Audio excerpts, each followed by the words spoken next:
إذ قال يوسف لأبيه يا أبت إني رأيت 11 كوكبا والشمس والقمر رأيتهم لي ساجدين.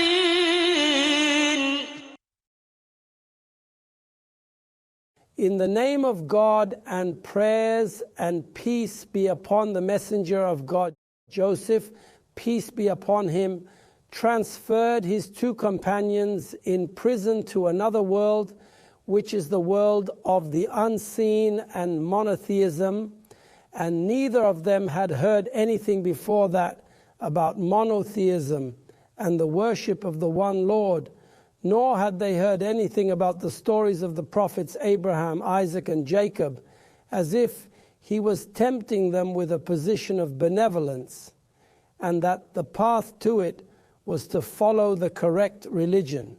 At the beginning, the 2 young men said to Joseph, peace be upon him, we see that you are one of the righteous.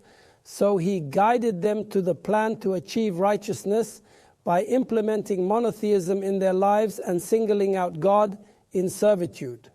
It is as if Joseph penetrated to the depths of the common sense of his 2 companions, and they were affected.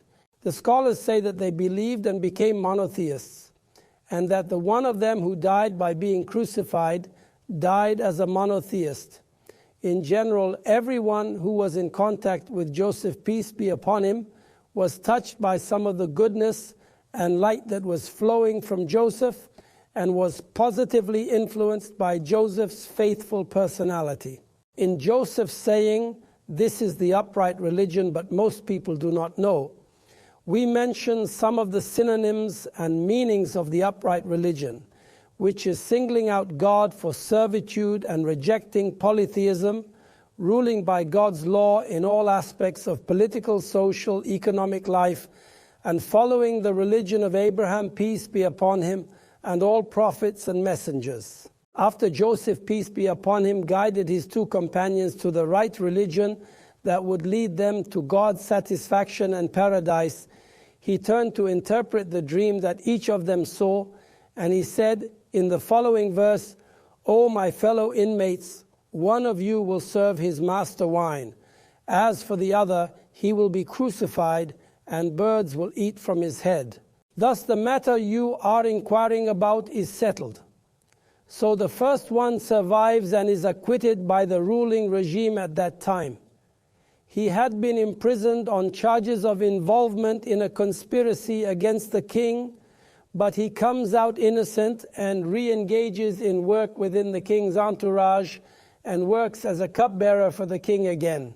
As we said, the verses show us the nature of the prevailing political and social atmosphere, and reveal to us the atmosphere of luxury in palaces and the prevalence of alcohol among the people, because they are a pre-Islamic society. As for his other friend, it seems that the charge is proven against him, so he will be sentenced to death by crucifying and will remain hanged for a period to be an example to others and not be buried immediately. When he saw in his dream that he was carrying bread on his head from which the birds were eating, his interpretation was that after he was crucified, he would remain on the stake until the birds would eat the flesh from his head. Then in the end, Joseph, peace be upon him, says, thus the matter you are inquiring about is settled. Meaning that he is certain that the interpretation of dreams he told them will happen, and there is no escape from it. And there is an indication that the science of dream interpretation is considered a type of fatwa. Indeed, the interpretation of dreams took place as Joseph, peace be upon him, told. The baker was killed and crucified, and the king's cupbearer returned to work next to him.